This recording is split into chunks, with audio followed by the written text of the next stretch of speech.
Good afternoon and welcome to the IndabaX Roadshow. We're very excited to have all of you online with us today.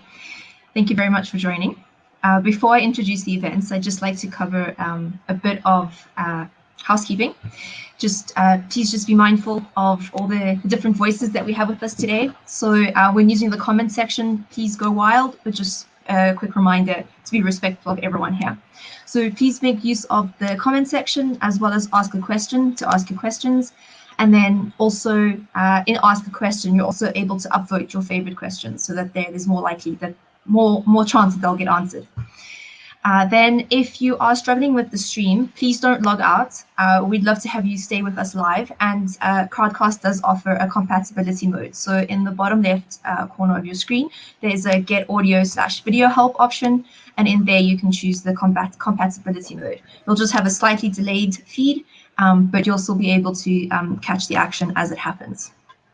And so with that, we can move on to today's event, which I am particularly excited for, the Masakhane and Sisonke Biotik collab, which I think is just the perfect showcase of the power of passion and collaboration and everything that can be achieved from there. We'll be starting off with presentations from Jade and Chris, who I'll introduce in a second. Following that, there will be a Discord social. So if you haven't signed up yet, please click the big green button, and then we'd love to see you live. And then as soon as I'm done, I'll post a link to the panel discussion that will be happening later this afternoon. So stay tuned for all of this. But before I hand over, I'd just like to welcome and introduce our fantastic guests. We have Jade Abbott, who is a machine learning lead at Redefined in South Africa. She has an MSc computer science degree from the University of Pretoria and works as a software engineer across Africa in every field from fintech to NGOs to startups. In 2019, Jade co-founded Masakhane, an open research grassroots natural language processing initiative that you're going to hear about a lot today, so stay tuned. And then we also have Chris, who is the co-founder of Sisonke Biotik, as well as a medical doctor turned health data scientist at LifeQ, trying to use the powers of AI for social good and doing a very good job of it as well, I'd like to add. And he's also currently busy with his computer science master's at WITS and is interested in research at the intersections of theoretical computational neuroscience and machine learning. Thank you very much for joining us today. And I'm going to hand over to you, Jade and Chris. Thank you very much, Siobhan. Can everyone hear me?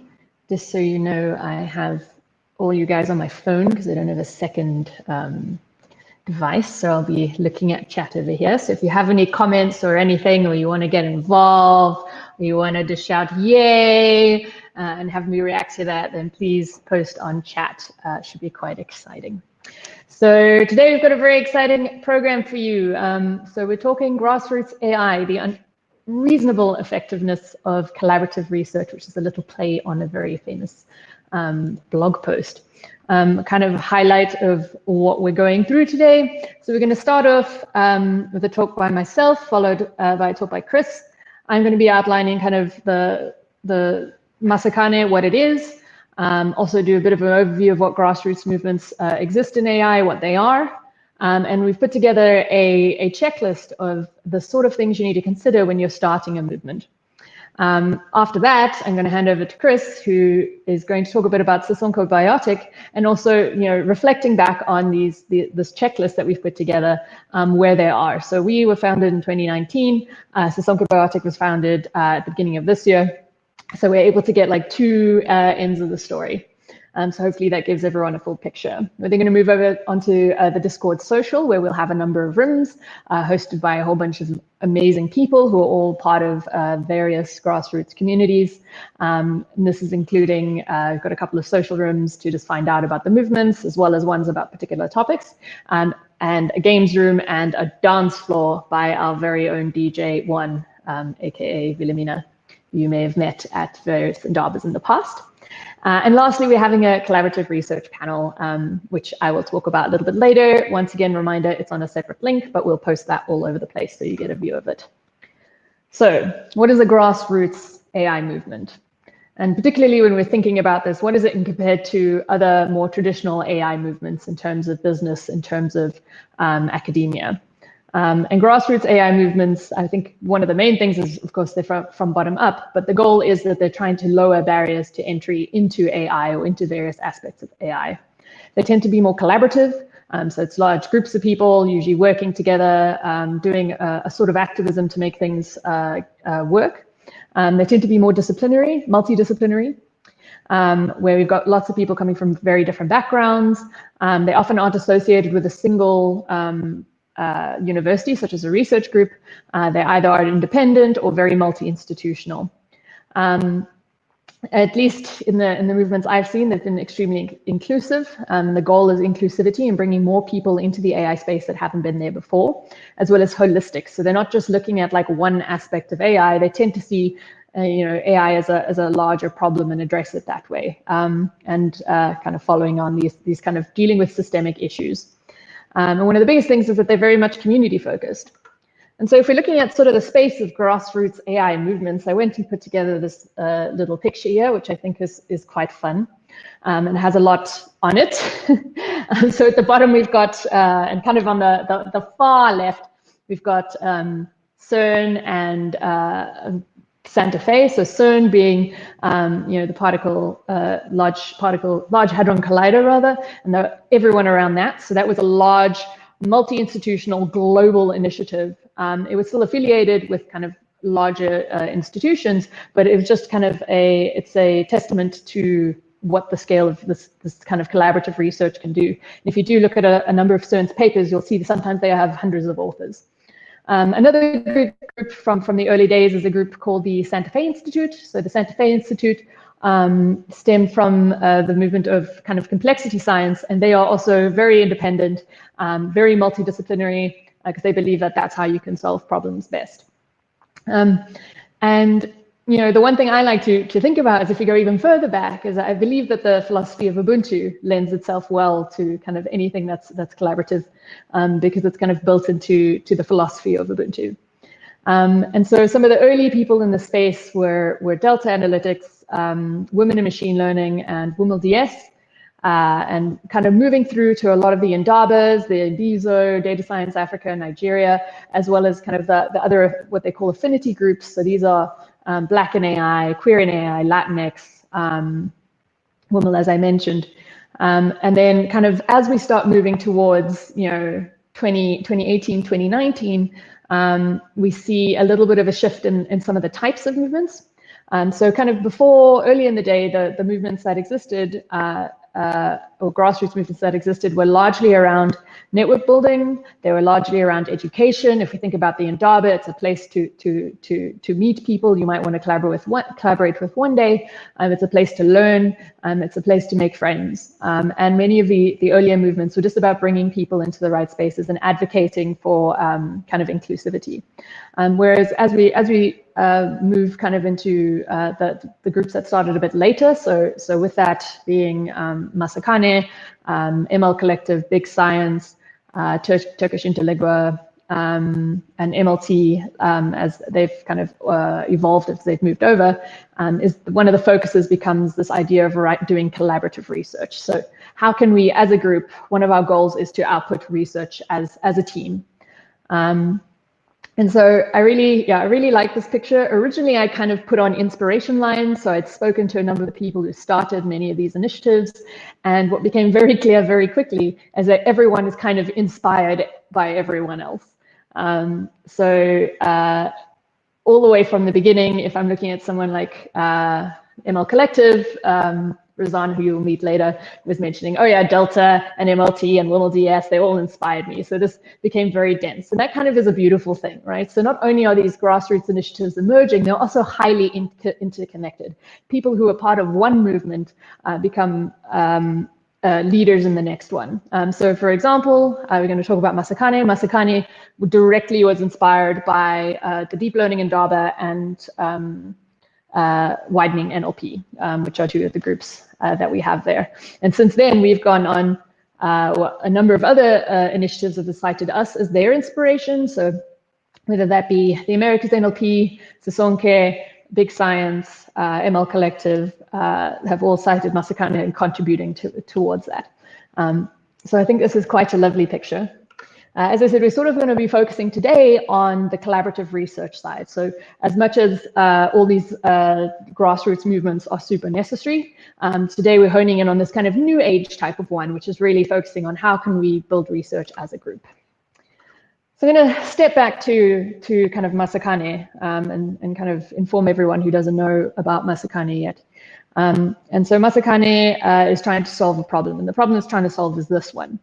And this is a map of the normalized paper counts by country at the 2018 Natural Language Processing conferences. And you can see, like, the darker the country is, the more papers are published. And there's a sort of giant gaping hole over Africa. And so when me and my co-founder Laura saw this at Widening NLP, we figured something had to be done, and it was not something that a single individual could do. And the reasons why this is the case, I often quote Ngugi wa Thiong'o in his book Decolonizing the Mind. He's a Kenyan author. That the effect of the cultural bomb is to annihilate people's belief in their names, in their languages, in their environment, in their heritage of struggle, in their unity, in their capacities, and ultimately themselves. In this book, Wa Thiong'o talks about his experiences growing up in colonial Kenya, where he would be punished, him and his friends would be punished for speaking their native language of Kikuyu and not speaking English. And this is not an isolated case. These happened all over Africa, where people were imprisoned for speaking their native language. And thus it's not surprising that we see a map such as this. So this stems, it brings together what Masakhane's goal is. Our goal is to spur natural language processing research in Africa by Africans for Africans. Masakhane, which actually was a theme from one of the earlier deep learning Indabas, translates roughly to we build together. And the goal is to really create this inclusive community that supports African dignity as well as ownership of these natural language technologies. So we're going to reflect over the past 2 years and then look at how we might have done that. So I checked the Slack today. We have 999 participants. So if anyone wants to bring us to 1,000, please join.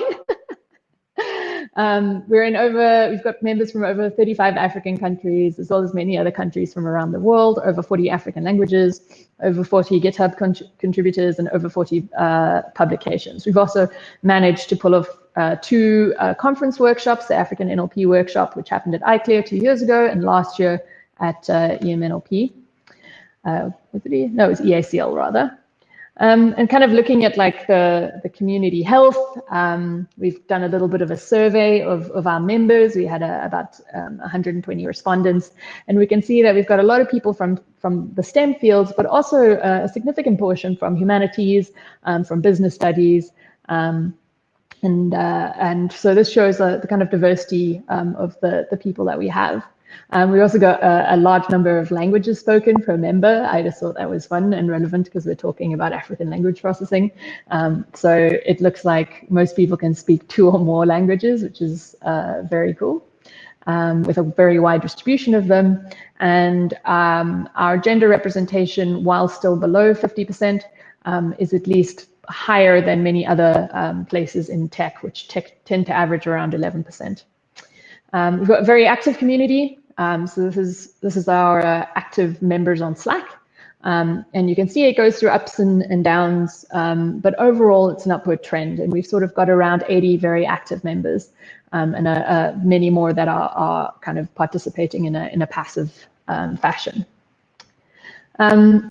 I created this to kind of demonstrate what all the different publications we have. I'm not going to go do it now, but essentially if you click on this link, it'll take you to a crowdsourced map of all the publications and events that Masakhane has been involved in the past 2 years. And I think there are over 100 entries in there. So this is including publications from 2 of the workshops that we hosted. Many of those people weren't part of Masakhane when we had the workshop, and then they've since joined. So if you're really interested in that space, that's a place to look. And I want to kind of highlight a couple of things about our kind of major projects. So one of the major projects we had was around machine translation, building 47 translation models for 35 African languages. And one of the really cool things here is there were 50 authors. So This idea that, you know, authorship is not just the person who's writing, it's the person who brings the data, it's the person who writes some code, it's the person who does the evaluation or even guides the strategy of paper writing. So this trend, we then, you know, one really cool thing is we managed to win the, this is a little screenshot from the awards ceremony. We won the Wikimedia Foundation Research Award of the Year for this paper, which is very, very, very exciting. This is like probably one of the coolest things that I think could ever happen. And that's Jimmy Wales there presenting the award, which is super cool. And since then, we've expanded that. We're building out tools now for Masakhane Web for translation and speech, where we can build and test upon our models. We've also done named entity recognition. This one's just been, is about to be published in a journal. We'll also be presenting it at EMNLP. And once again, you can see we've got around 50 authors from all across the African continent, but also all across the world. And we do a lot of interesting work transfer learning there. And our last really big scale one that we've done is a data audit. We looked at all the data for very low resource languages. We actually went into the data sets and looked at the data and determined whether it was nonsense, which it was a lot of the time, completely wild. So that's another really fun paper. And with that, those are kind of some of the ones we've done. We also have a lot of ongoing initiatives. So if you're interested in machine translation, or you want to learn NLP, we've had a couple of study groups appear on the Slack. We've got a whole variety of sort of tasks happening, led by different members of the community around this. And this is my favorite picture. I found a tool today that does this. This is our the number of emoji reactions we've had of different types over the past year and a half. And as you can see, there's a lot of love going around. I think that's 317 hearts, and we've got a whole bunch of celebrations and a whole bunch of hugs. So I really like this. This is kind of as a testament to kind of the feel and the emotions in the community, which is super fun. So how did we get that? It's all cool looking at this and going, oh, great. How is a really important question, because we need to figure out how we can replicate this sort of model for other important problems, whether they be something that we care about on the African continent or elsewhere. And a lot of people often ask me, but how does Masakhane work? You've got no centralized leadership. How does this happen? And to me, it could not have happened in any other way. If we'd had centralized leadership, it would have failed. If we hadn't lived in this kind of chaos of learning, it also would have failed. And so one of the things we sort of embrace is this idea of participatory research. Kind of the traditional way of doing research is we have one or two or five researchers, and then if they're working with other people, let's say they're translation experts or something else, they're called research subjects, and they're not part of the research team, right? So they're at a different level, they don't get authorship, things like that. And what participatory research argues for is that everyone is a researcher. Everyone who's involved in the process is a researcher and should be acknowledged and treated as such. And so this reminded me, this participatory research approach is very much something from the West. But I believe that, if we look back at Ubuntu, I believe that it drives, participatory research is something that's very inherently African and very inherently Ubuntu. So here's a quote from Desmond Tutu: "The emphasis is on togetherness, and as a community, cooperative and community, we're heading for the same results. We can share what we have, our thoughts included." And so this kind of association has been made before by Mwanga Zake in his paper about building bridges across knowledge systems. And he says, Ubuntu as a research philosophy gives the research process a human face as opposed to some top-down imposed research processes, and advocates collaboration with the participants and community humanely with respect to their spirituality, values, needs, norms, and more. And so kind of with that in mind, we want to try to replicate this. So myself and Chris and Arcana and a number of Masakhanans have put together a checklist for starting one's own research initiative, Grassroots AI Research Initiative. Right now, it's very much geared towards the African context and will grow as we add in kind of the perspectives from people running these different groups from around the world. I didn't finish that slide, so we'll skip that. So one of the key things when starting out is you need to have a direction, you need to maintain momentum. So the first one is articulate a long-term vision. What is the problem that you're trying to solve? And for Masakhane, that was always step one. We knew we wanted to solve NLP for these 2,000 African languages. The next part is, and this is done differently across groups, but what Masakhane really helped Masakhane is we had an initial collaborative task, something everyone could lobby behind and get involved with. So for us, it was building, our first translation model, and with the goal of writing it for a big paper with 40 authors or 50 authors on it. We were also lucky, we had an exciting announcement event. So it was, I think, almost exactly 2 years ago, where we announced Masakhane at the Deep Learning Indaba at the NLP workshop. And what's great there is if you have this event, is that it sends a big signal out to the world, and you can access a lot of people who might want to join. And then this idea of having a regular scheduled catch-up meeting. So we have one every Thursday. It's at 7 o'clock if ever anyone wants to join. And what this does is kind of keep the tabs and the momentum, slowly builds up relationships within the community. And we've had, you have quieter weeks and more busy weeks. But I have to say in the past year, we've had only busy weeks. So it's only been, on average 20 or so people pitching up every week. It's different people every week, but there's at least 20 of the community pitching up just to chat, to give updates on what they're working on. And the last one is kind of having these milestones. Having milestones to kind of guide the community. So this could be publishing a paper at a conference. This could be solving a particular problem. This could be bringing in more kind of collaborations together, whatever that might be. And if you've got this and it's public, then it kind of keeps yourselves accountable, but also inspired. So yeah, this is what we're doing. This is what we're working towards. Collaboration mediums, this is kind of the more technical stuff. We use Slack, so you need kind of something that's chat-based, that's synchronous, something that's asynchronous, so more email, so Google Groups is great there, and a meeting platform, we use Zoom, but you can use others. We also like to keep our meeting notes open and accessible. This is quite tricky. We're still trying to find the right platform to do it. I think we've recently moved over to Notion. We like one of the key things, which I think a lot of people forget, is a calendar, which anyone can join, and this will get you access to kind of all the events. And then lastly, using something like Google Docs to allow for collaborative documentation is very helpful. Next up, let's talk a little bit about inclusivity. This is one of the key things that you need to be doing as a grassroots movement, or that's usually the focus. That's why these things exist, is to make AI more inclusive. So kind of having a simple and welcoming onboarding, it should just be a click away.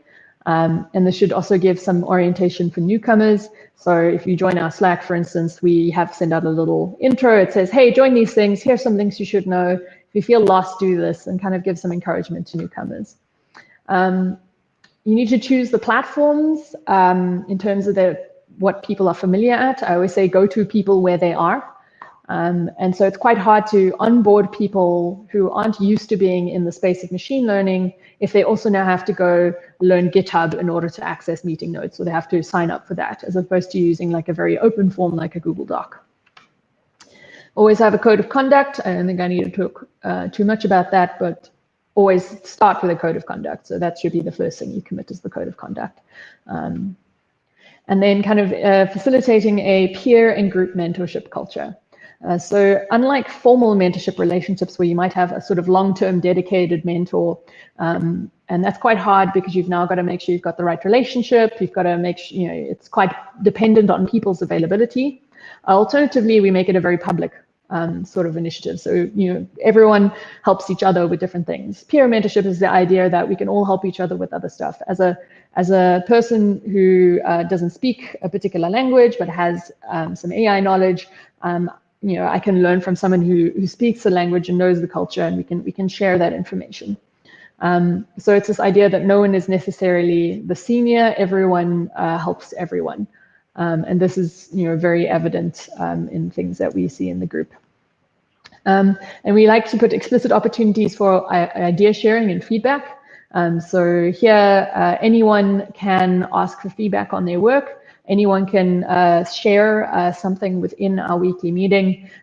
This could be a proposal for collaboration, or some ideas that they want to get people on board on.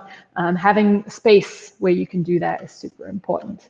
And obviously, we need to have kind of this open science. So Zenodo, Archive, Africa Archive, who are great. You should check them out, as well as GitHub, as a means for kind of ensuring open data sets, open collaboration, and making sure that everyone has access to this. And lastly, and probably most importantly, is this constant reflection on how to improve. So the little Slack picture I've put there is of a conversation where at the African NLP workshop, we specified that people should use LaTeX. And upon reflection, we realized that LaTeX wasn't that inclusive for people who didn't have an academic background. And we actually went and updated the workshop, the call for papers, to say anyone can submit, as long as it's as long as it's accessible. Anyone can submit in any format. So this is a very long checklist, so hopefully it's still interesting. I see Colin has posted our link. Thanks, Colin. So this one's super important, this idea of trust and ownership. So a lot of people don't really understand how Masakhane cannot be a top-down organization. And this happens by spreading out, like trusting people to own certain problems. So when someone says, I have an idea, I say, good, like, great, I'm looking forward to seeing what you come up with. What do you need? And what this does is it means that you've got multiple people running different groups, and it doesn't, you end up with a lot less bottlenecks in any sort of issue. And this trust kind of give it freely, give it freer than your instinct is probably telling you, because at least for Masakhane, it's always been like a great success.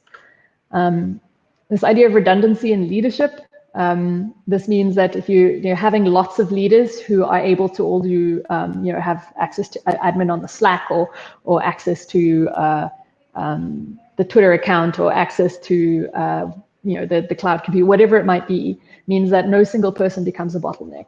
And what this really talks to is this idea of sustainability. In order to sustain these efforts forever, we're optimizing for the long term. We need to be able to say, have someone drop out for 6 months because they're having a baby, or because they're going through a hard time, or because they're tired and they need a break. And so this allowing this sort of flexibility is key. And this idea of there needs to be some engagement. It doesn't always have to come from one person, but this idea of having a little bit of engagement all the time slowly builds. So as you saw in this graph earlier, we started off with a very little bit of engagement, but it was always happening. Even if it was very quiet, there was something.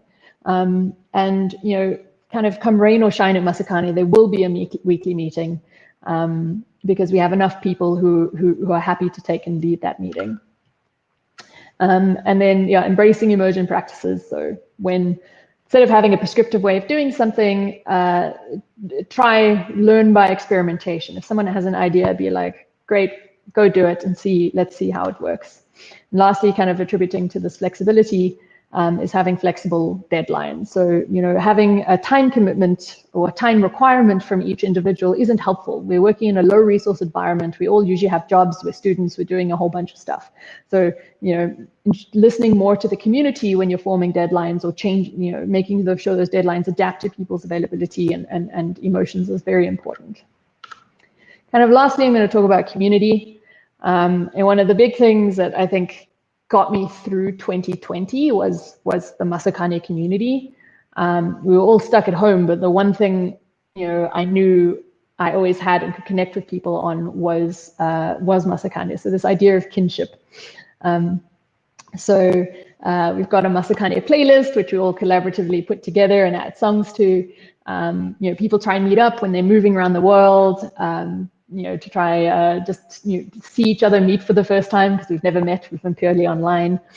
We like to run these socials where we talk about more than what is just NLP. We like to talk about like African culture and our heritage and like how we're feeling. So there's a great screenshot of Wilhelmina making some traditional food and sharing it with all the people on the social. We emphasize this idea of celebration and support. So whether it be like someone getting engaged, or someone having something written about them, or someone starting a new job, we like to celebrate that. We also like to acknowledge people. So kind of in line with that, as soon as someone's helped with anything, there's a big culture of thanking. Whether that be on Twitter, whether that be within chats, whether that be in the papers or on the website. And lastly, we redefined authorship, and I mentioned this earlier. Authorship traditionally requires you write the paper and you're the leader of the research in some sense. And we say that is nonsense. If you contributed anything to the formation of this paper, you deserve to be an author. And lastly, we have these large gatherings which get everyone together, these big events. And so since our initial founding event, we've managed to organize 2 remote workshops, and hopefully we'll be doing a 3rd next year. Some basic stuff where I'm talking a lot, and I know we still have a presentation to go. So we've got this idea of discoverability, and this is just making sure that people can find you. I won't go that in detail. Okay, so this is an interesting set of pictures. This is Ron Englash's African Fractals, and his work basically noticed that the way that African towns, tribal, like old historical towns, were planned was based on fractals. And what this implied is that this understanding of fractals predated when people actually started talking, when the West started talking about fractals. So Africa had an understanding of this fractal nature, that we build bigger and more complex systems on top of each other. And these kind of complex systems combine in unique ways with emergent properties. And so kind of with this is how we sort of see, I see grassroots AI communities. They start as these little groups, and they sometimes spawn off other bits of complexity and interesting groups that are joining together. They sometimes, if you take a step back, you'll see they're part of a much bigger network, like that picture at the beginning, where we're all these different groups that are all facilitating and helping each other in some way. So when I say join the fractal of grassroots AI communities today, I mean join one, I mean start one, I mean begin, take a step towards being part of these communities if you aren't already, because they really are what make AI research wonderful. So that's the end of my talk. So I think I went a bit over time. And so Masakhane we built together, and I'm really hoping in the social to chat to anyone who would like to start their own. A lot of groups don't tend to have, or a lot of parts of ML don't seem to have these types of groups available. And on that note, I'm going to stop sharing my screen. Ooh, sorry about that. How do I stop sharing my screen?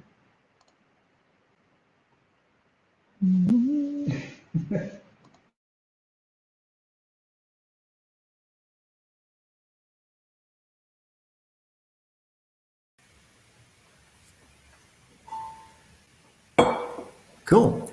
Now I need to work out how to start sharing my screen. And I'm the host as well, so this may take a moment. Also, hi everyone. Thanks for coming through today. And thanks, Jay, for that superb talk. I really like those fractal villages. That's such a cool design concept. I'm also really just into like the idea of recurrence. So let's go share screen, entire screen.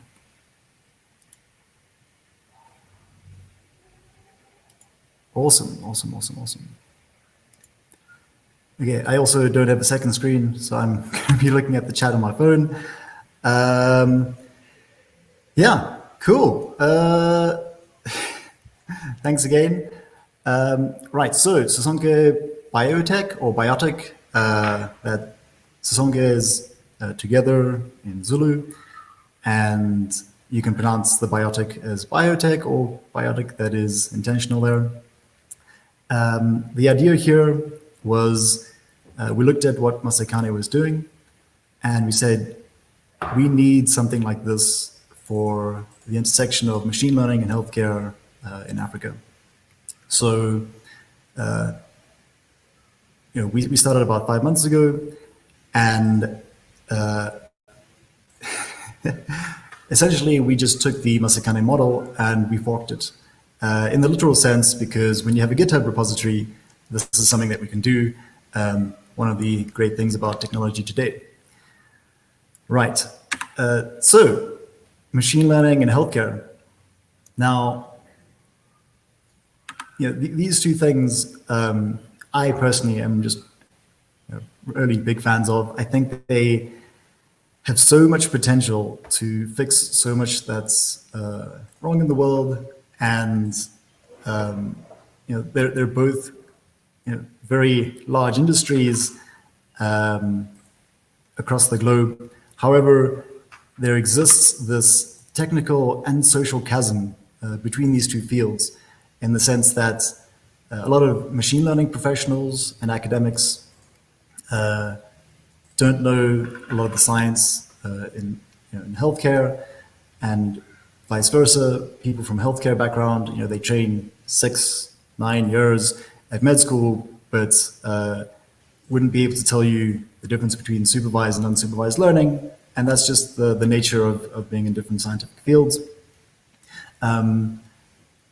But there also exists a social gap where these people often don't regularly interact with one another. So setting up collaborations can be quite challenging no matter where in the world. And if we just look at Africa in isolation, then we have a lack of infrastructure that just widens this technical and social chasm for a number of different reasons. But I've made the journey from healthcare to the machine learning space. So, if you're looking at this is just a picture of the hierarchy of needs in data science. If you can imagine, if you start at the bottom with collection, and this would generally happen in a healthcare setting through electronic health records in a hospital, to try and get all the way up to actually doing some machine learning, there are a lot of different steps in between. So there's just like a lot of infrastructure that we need to consider when thinking about how we're going to effectively apply machine learning to anything in healthcare. And I think in industry in general, if anyone's ever worked in the data space, a lot of the time people say, before you can even think about doing machine learning, you got to get your data right. And even more so in healthcare, because first of all, that's completely the nature of the data is also very sensitive, because it's people's personal data about their health.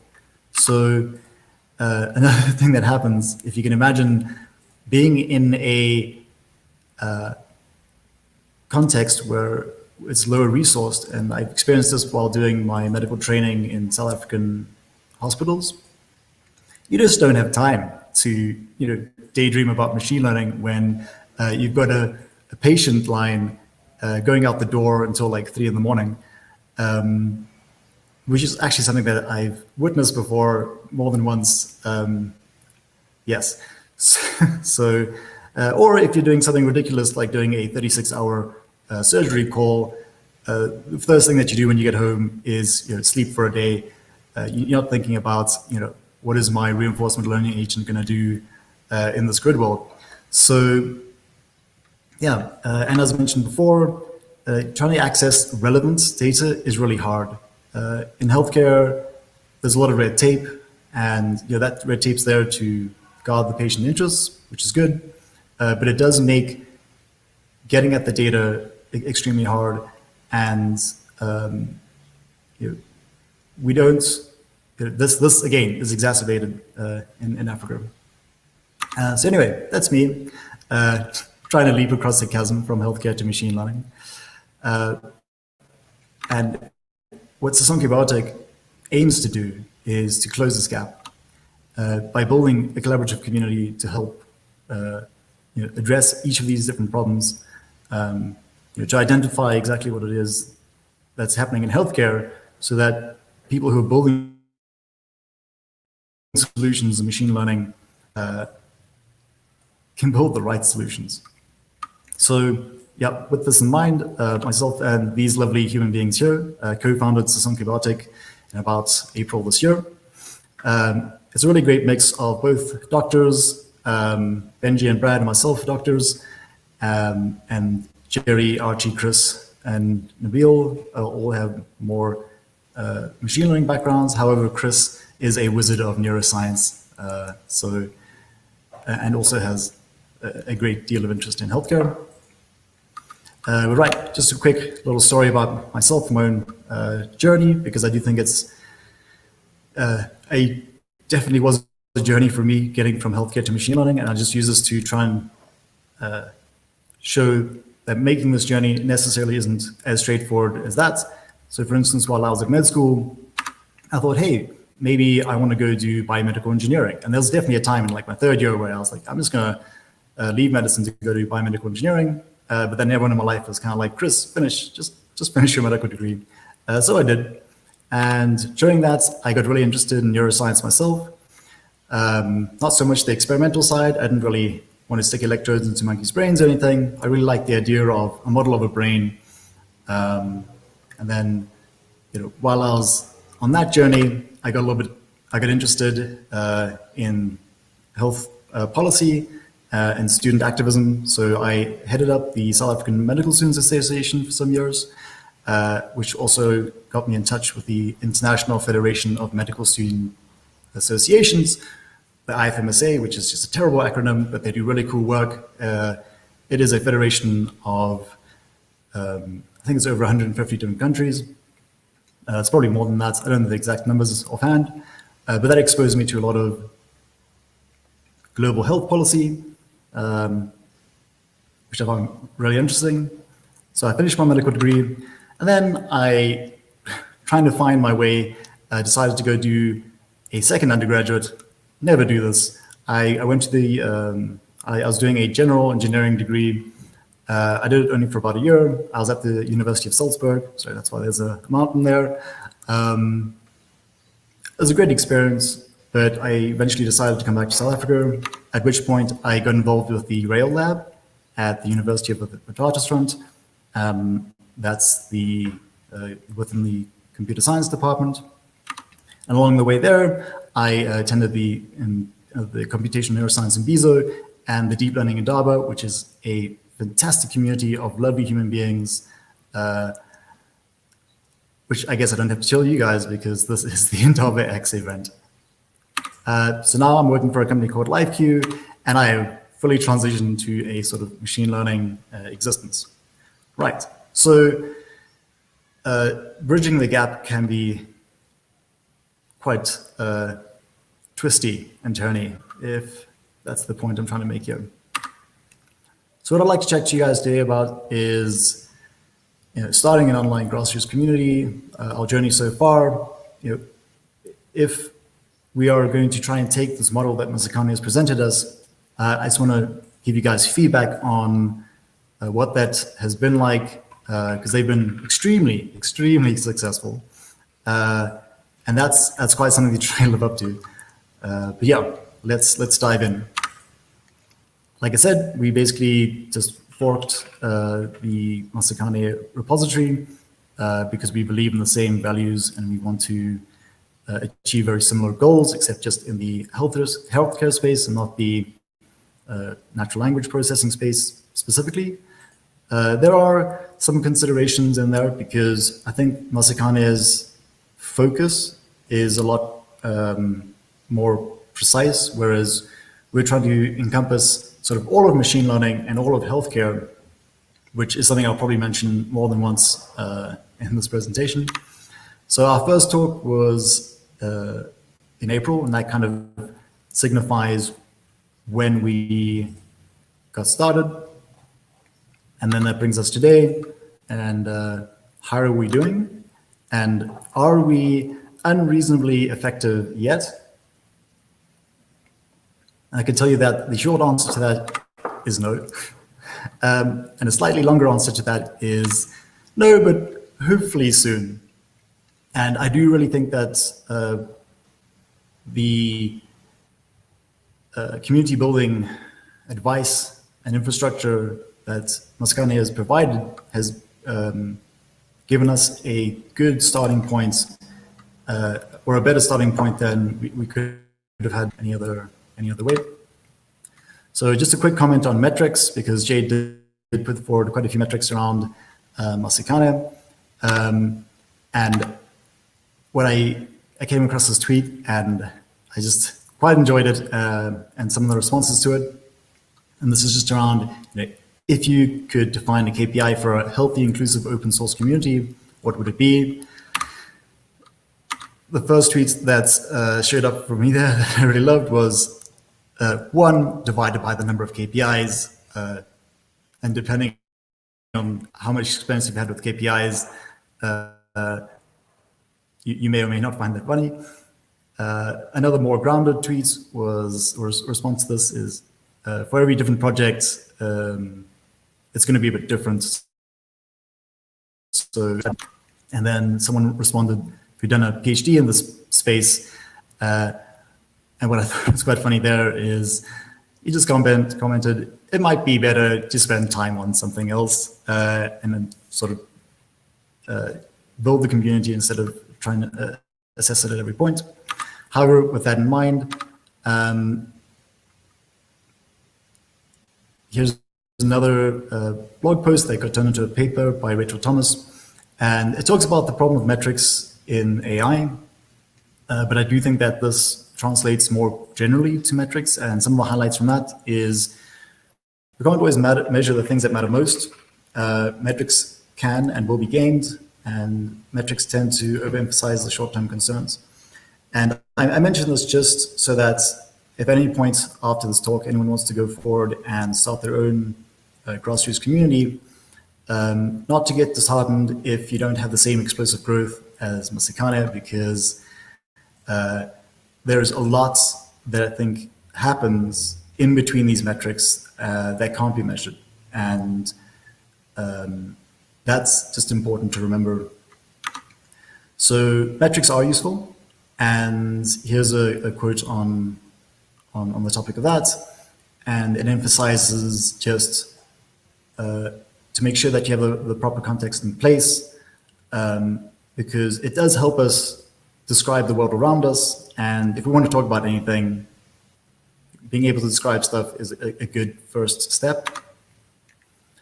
But again, I like to reemphasize listening to first-person experiences.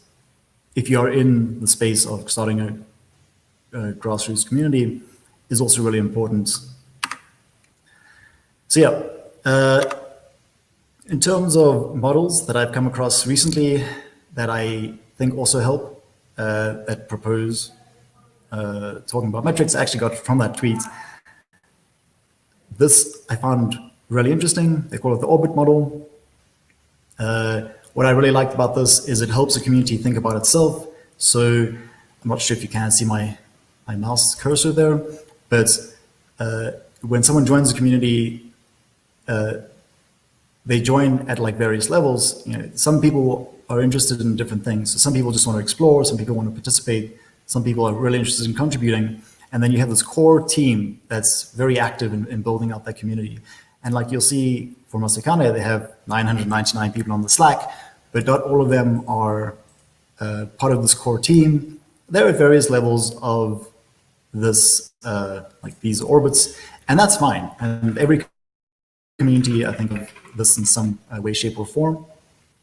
But what I really like about this model as well is that it's, I think it can be applied recursively. And talking back to Jade's comment on like fractal science, if you think about this core team here as being a center of gravity for this community, then you could think of these other planetoids or whatever extended metaphor you might like as like the projects or projects leads with individuals then gravitating around that particular activity.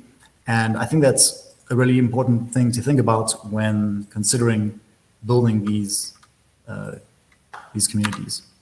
So what I'm going to do from here is I'm just going to reflect back on the checklist that Jade introduced and use that then as a rough metric to talk about where Sisonke is right now and how far we've been able to come in 5 months. So what do we have? We have talks every month, great social talks. We have a core team of at least 5 to 10 individuals who all have a lot of skills to share.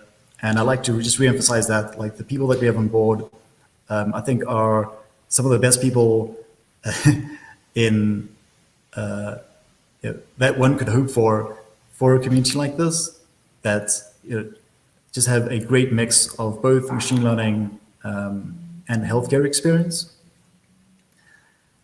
We have one really exciting project that we have in the works, and we have a lot of online community platforms in place. So said another way, we have some reach and a bunch of community infrastructure. However, we're not yet producing research, but also that's not everything. And I'm feeling pretty optimistic about our future prospects because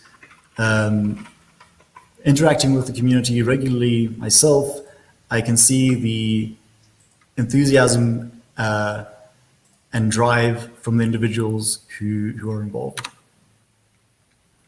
So what do we need then? I'm just going to speak about this briefly, and I'll revisit this at the end of the talk.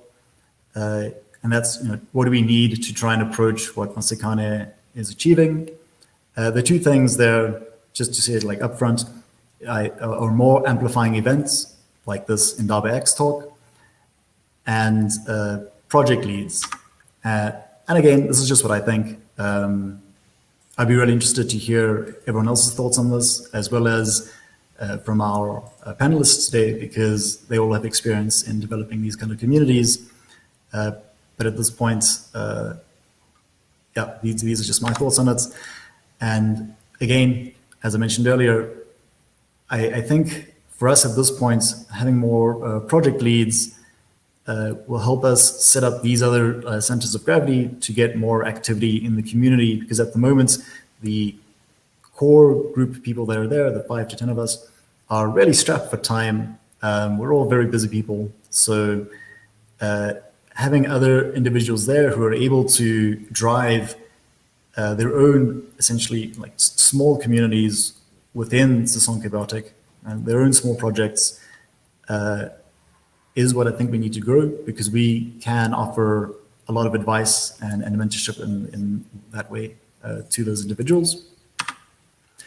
But right, starting on the checklist, do we have these things? So articulate a long-term vision. And just to tell you guys what our long-term vision is, we would like to seed speciality-specific communities. So going from projects to their own communities, where, as an example, I'm not saying that this is exactly what we're going for, but as an example, I could imagine trying to seed communities around NLP and biomedical informatics. And just to disambiguate biomedical informatics from bioinformatics, bioinformatics is like more genetics, and biomedical informatics is dealing with electronic healthcare records. So NLP has a lot of space to do really cool stuff there. I know if you've ever come in contact with working in a hospital space, you'll know that being able to summarize a patient's condition and their stay at the hospital is a really important factor in doing clinical handovers. So this is also a task for NLP. And I know of some people in South Africa who are working this already. And that is big enough to almost be its own community. Computer vision and medical imaging, I could say the same. And computer vision, I think, is probably the biggest space in healthcare globally at the moment.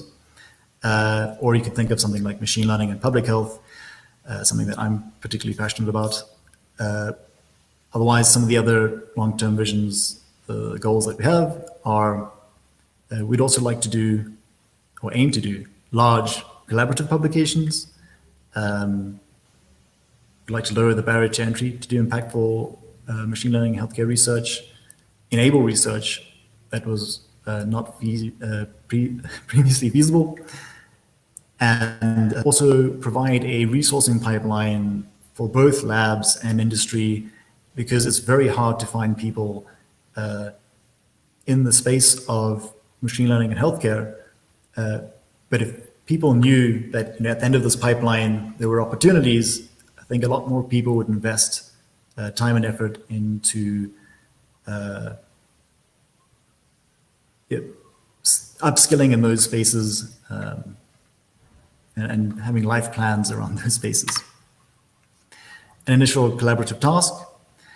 So what we wanted this task to be, some of the attributes for this task would be for it to be accessible to newcomers, for it to address Africa-wide relevant problems, and to benefit from scales and large collaborations.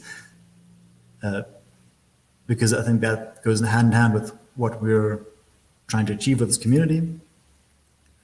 The difference, though, between us and Masakhane in the space, as I mentioned briefly before, is there are a lot of tasks in both machine learning and healthcare, and to try and narrow it down to just one thing was extremely hard. I mean, do we look at computer vision? Do we look at reinforcement learning? Do we look at like synthetic data or secure and private data, electronic healthcare records, genetics, drug development, surgery? Like what? We didn't have this like translation task that Masakhane had, as we spent quite a while deliberating on what is the first step to take. And the project that we landed on, we thought was really widely applicable, was making African data sets more accessible with privacy-preserving AI. And that talks about, well, if we have this red tape to accessing data in healthcare and it affects all healthcare data, because that's the nature of the data, then how can we address this? And what this looks like would be approaching African institutions with large inaccessible data sets and then helping them to implement the infrastructure to enable those institutions to participate in machine learning research without having to go through months to years of things like ethics clearance or any of the other headaches you can imagine around that. And that's not to say that not taking ethics clearance seriously, but more to say, if we can set a precedent with privacy-preserving technologies, then we can expedite those processes, because some of these things are demonstrably safe. So far with this project, we've been engaging with at least two institutions, one that has a very large TB data set and one that has a very large HIV and AIDS data sets. But the issue here has been really that this process has been quite slow. And for us, what we aim to do is carry this process out at least once to be able to generate a how-to guide to make it accessible to newcomers, so that if they wanted to go and approach similar institutions in their own countries, then this would set up the scaffolding for that task. Luckily, we've been building off of work from OpenMind. They have provided like a lot of the, I mean, if you just go onto their website, they provide a lot of the infrastructure to do the technical work of privacy preserving AI. And Archie, one of our co-founders, has done is busy doing her PhD at MIT in federated learning, which is part of that space, and she's busy leading that project. So I feel very confident in this project. Just quickly, some notes on the project itself. This project is not about open access data, and it's not about de-identifying health data. It's about federated learning, encrypted computation, and differential privacy. So just a quick metaphor that's going to be very not fully fledged, but I hope will serve its purpose to try and explain like how something like this might work. Let's say we take a machine learning algorithm, our little robot over there. What we can do is we could hand this model over to an institution in Nigeria, a hospital, for instance, and the model itself can see the data, the health data behind the privacy walls, digital privacy walls of the institution. And let's just say, you're looking at it doesn't actually matter what the data sets is of. So the model sees all of that data, and then that institution can pass that model on to the next institution, for instance, a hospital in Kenya, and the model will then see the data. But we as Sisonke Biotik would never have access to the data. We would never see the data. We'd only ever implement the infrastructure to allow this to happen. Then you pass the model again to another institution, and by the end of it, the model has learned from all of those data sets, and all we have are if this was a neural network, would be the weights for that neural network model. Like if it's a convolutional neural network, if we were doing something like computer vision, but we would have never had access to the data, and it's the model that is the thing that's smart there. So I'm just going to try and speed up a little bit because we are running out of time. So I might just breeze through the next couple of slides quite quickly.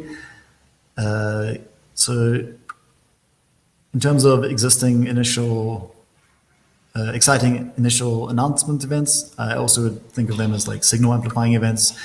We're hoping that this IndabaX South Africa event will be one of those for us. And just in terms of all the other IndabaX events, we would very happily present there as well, because we want our reach to be Africa-wide. Also, we're open to suggestions. If anyone can think of any other events for us to attend, we'd love to talk there. We also have regular meetings every Thursdays, 6 o'clock, and we have monthly social meets that are accompanied by talks. We've already had some really great talks from all these lovely people. The slides will be available after this, so if you want to go back and look at this again. Also, these recordings are available on our YouTube channel, and we have some really cool talks coming up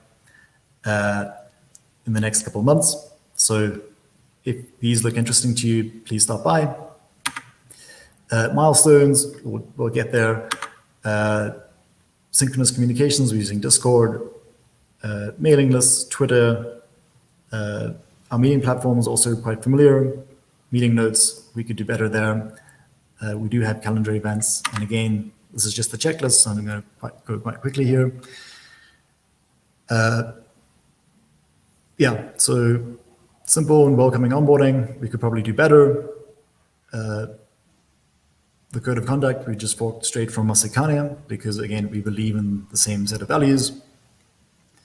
In terms of peer and group mentorship culture, we're trying our best. And in terms of open science, we first need to do some science before I can comment on that. In terms of representing special investor underrepresented groups, a lot of our community at the moment is Southern Africa, Nigeria, Kenya, Tunisia, Egypt, and we really need to try and engage with the rest of Africa a bit better and try to find some channels there. However, just in terms of machine learning versus healthcare representation, we do have a number of doctors who are involved, but a lot of our representation is more machine learning focused, so we should probably try harder to get more medics involved. However, when people think about healthcare, again, as I've just mentioned, a lot of people's minds jump straight to doctors, and I think that's not really the right way to go.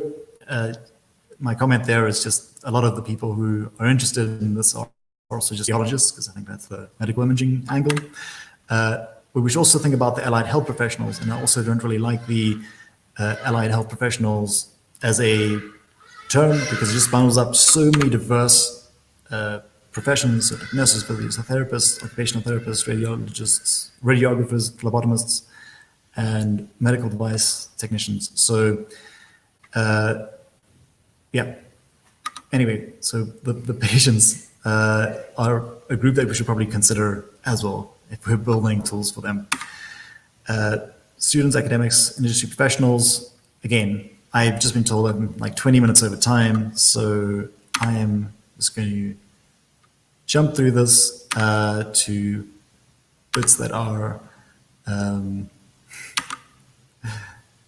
really more pressing than others. So yeah, in terms of community infrastructure, I give us like a B+. Into the future, how do we get to what Masakhane is doing? Again, project leads is where I think we need to go with this. Also, our initial collaborative task hasn't proven to be very accessible to newcomers. So another more accessible initial collaborative task is we'd like to do a survey of the state of machine learning and healthcare in Africa. And that would mean connecting with researchers and industry around this to generate an open listing of researchers and research labs and companies just around the types of research they're interested in, what kinds of collaboration they'd be interested in partaking in. How do we contact them?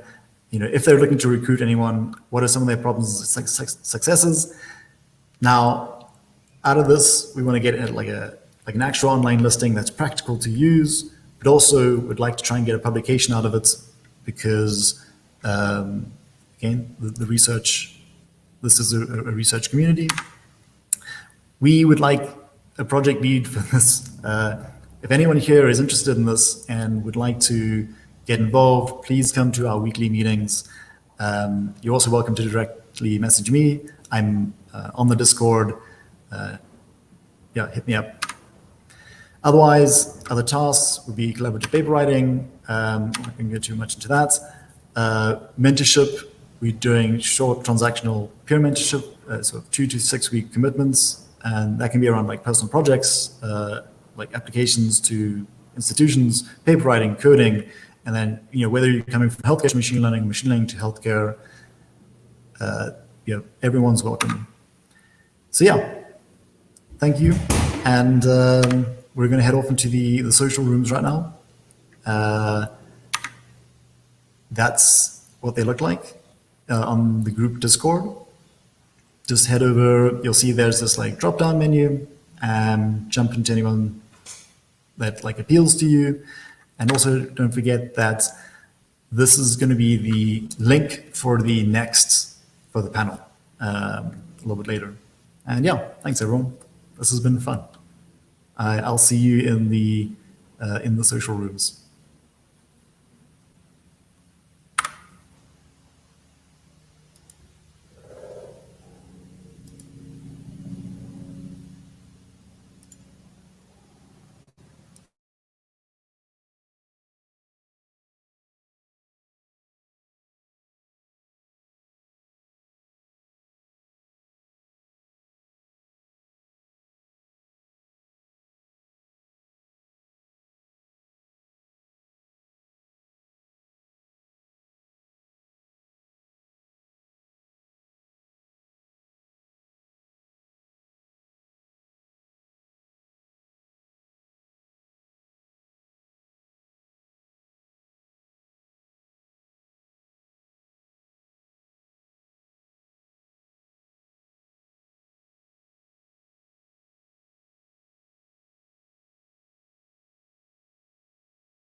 rigid.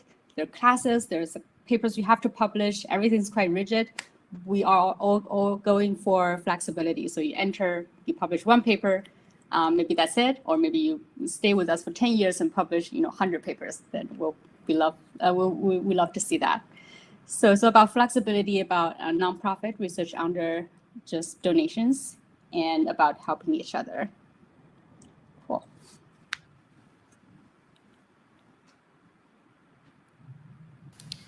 Cool. Bona. You're muted, Bona. I don't have any cool problem, right? Is everything okay? Okay. So I'm Bona. I'm a master's student in data engineering in data engineering. I'm a member of Masakhane, and I am a research intern at Mila. I'm looking forward to discussing everyone. Cool. Reva. Hey, hi everyone. I'm a computer science PhD student at the University of Washington, and I'm a member of Masakhane. I'm interested in low resource NLP, machine translation. Yeah. So. Cool. Archie. Cool. Hi, everyone. I'm Archie. I am a lead ML engineer as well as a PhD student at MIT. I'm one of the co-founders of the Sisonke Biotik community, which is essentially a community that brings together machine learning practitioners as well as healthcare community, because it is a huge gap between the two. So the aim of our community is to create a grassroots program where both communities can come together and start collaborating on ideas that are very much need collaboration on. And that's us in a nutshell. Cool. And we'll round back to Yassine. Thank you. Sorry about that.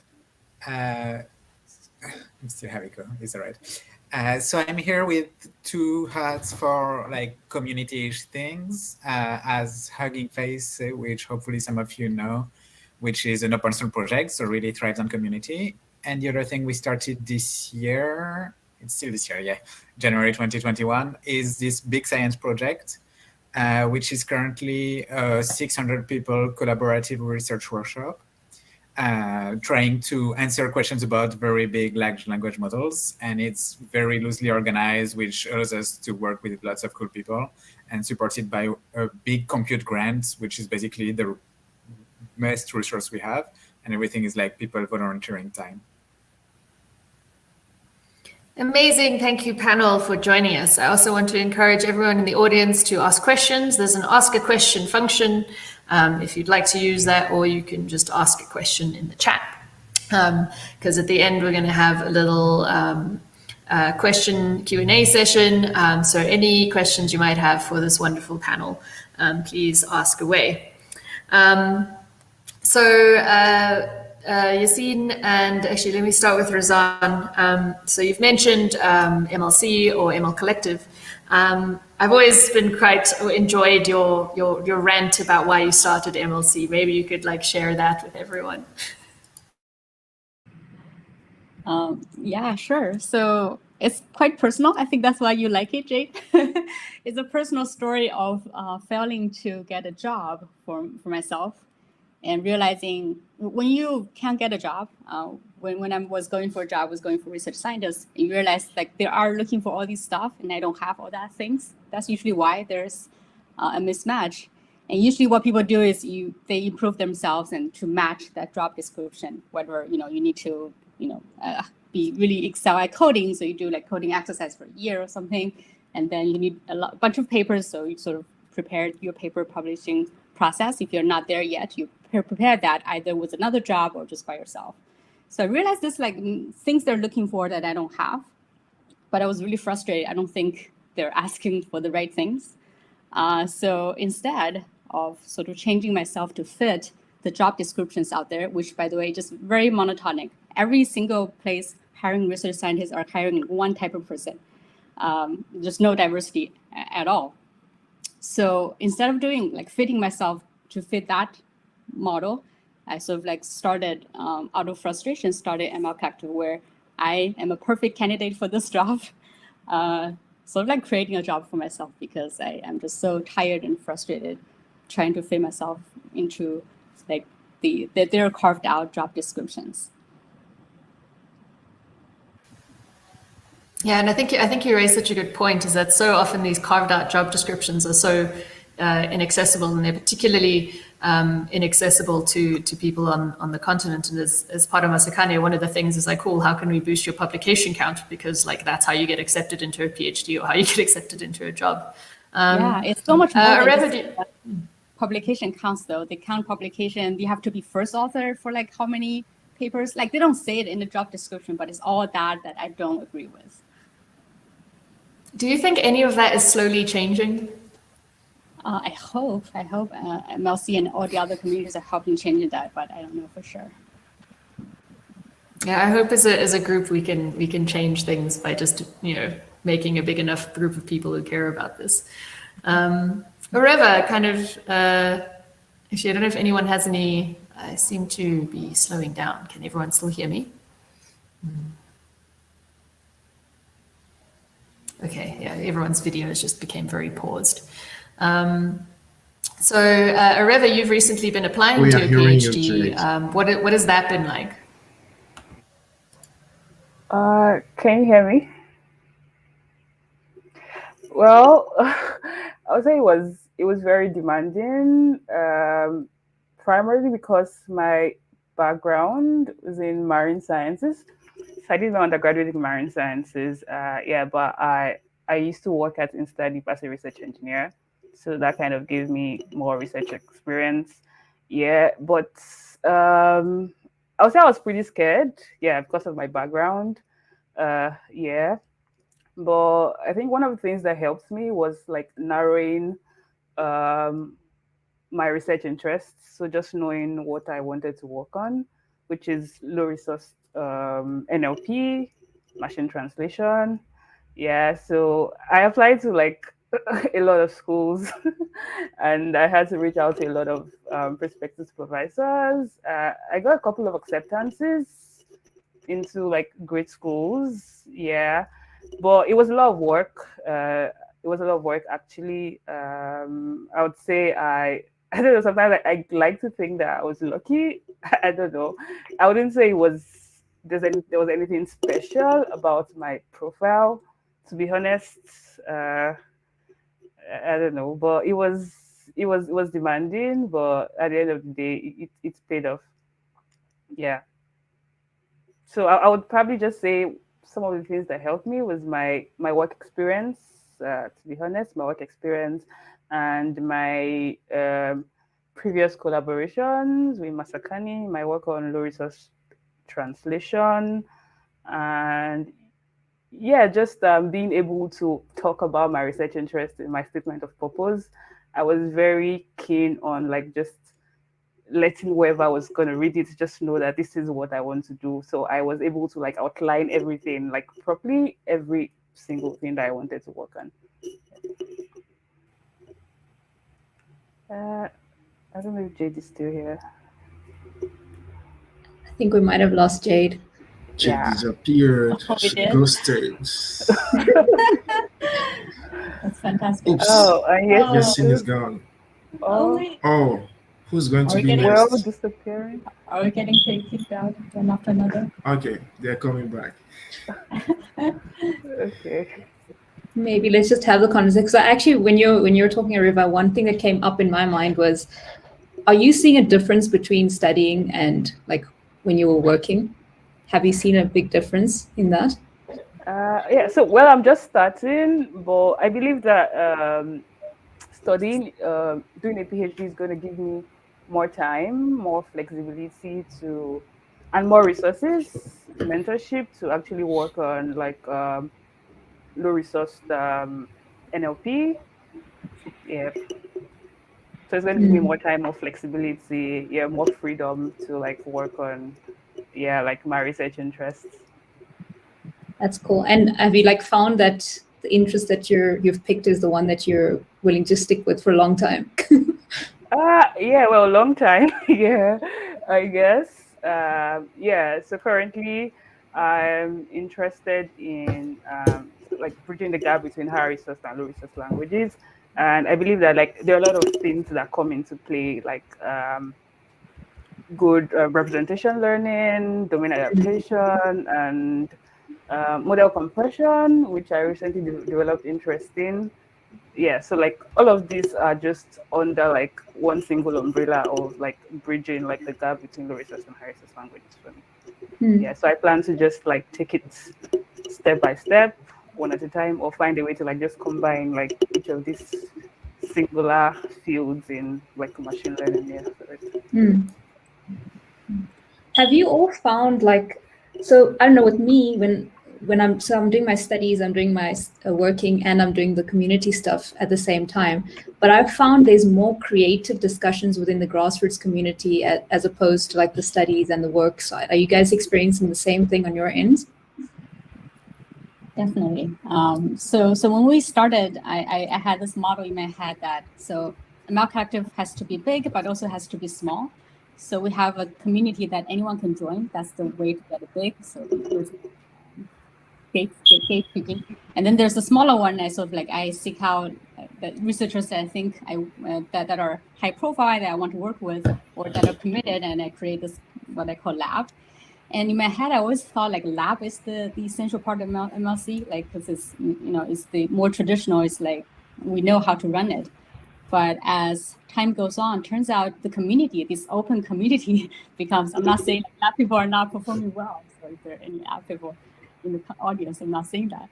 But like, the community has so much creativity, and they're just having their own events, and they organize interest groups, they write blog posts and things all by themselves. It's sort of like taking up a life of its own. I was so surprised, and I realized how narrow-minded I was. Like thinking, this little creation that I helped carved it was the creation, but actually, open it up to everyone and let everyone have a freedom to create was the way to go.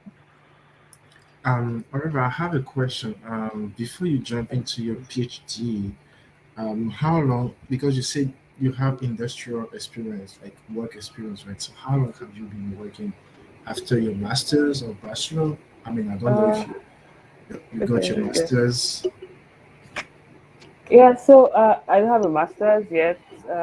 My bachelor's ended in 2018. So I started with an internship at InstaDeep. So I would say my total work experience is like 2 years plus. Yeah, say 2 years and like a few months. Yeah, so I started working right from my bachelor's. Yeah, after my bachelor's. Yeah. And do you think, okay, I don't know since when I don't know when you started your PhD program, but do you feel like it's a plus? During the application process, do you think it has been a plus for you, like something that made you stand out of the crowd of applicants? And also, if you think that work experience is something that is going to make your PhD much more, I don't know if I should use the word doable, but like, because everybody talks about PhD being a very stressful and high demanding process. So I wanted to have your opinion about it. And also, how long will be your PhD, for instance? So I think it's the minimum is 5 years for US schools, and because I'm going straight from like a bachelor's, so it's 5 years or 6 years maybe. So I'll say like my work experience has prepared me. I mean, with PhDs, like there are a lot of surprises in there. Yeah, so I'm just starting, so I don't know all of it. Yeah, I think Archie would be able to talk more on this, but I think it's different for different people. Because I did not have like traditional CS, I don't have like traditional CS background. I was very keen on like upskilling. Like right before starting my PhD, because like in my bachelor's, I didn't have to like do a lot of maths courses. I think I just did maths like twice, and CS like was just very introductory. Yeah, so I've had to like do some upskilling beyond like my work experience in like programming and research, because CS PhD in the US, you do more courses. You do courses for like 2 years, like very intense ML courses. Yeah, like beyond your research. Yeah, so I'll say my work experience has prepared me, and a lot of upskilling like on my own end too has helped me. Yeah. Thank you for continuing the conversation, and thank you for having a chat while I couldn't figure out how to turn myself back on. But I'm back. So yeah, thanks for all those details, Areva. I'm going to bring the conversation back to kind of these grassroots movements. So Areva, you mentioned like how Masakhane might have helped hone in your focus or help get these initiatives off the ground. Talking to Yassine, you've been involved in quite a few of these movements.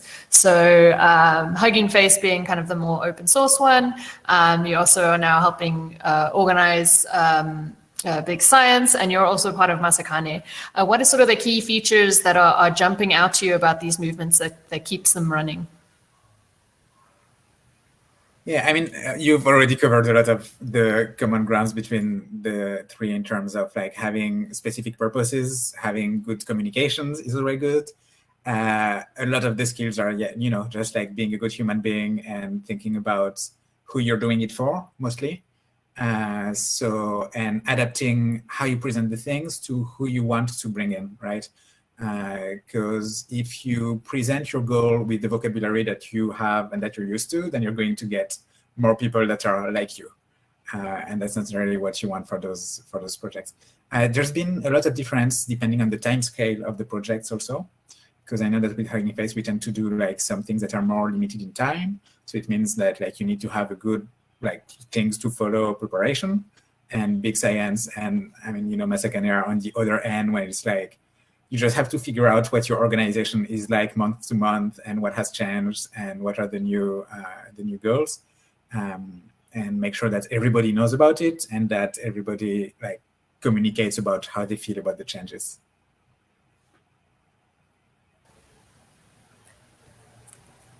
Yeah, thanks. Razan, what are your thoughts around? What are the key things about MLC that you think enabled you to do such amazing collaborative research?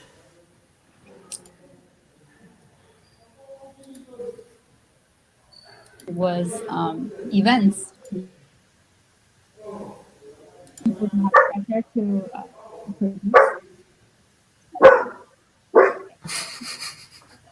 Bring puppy.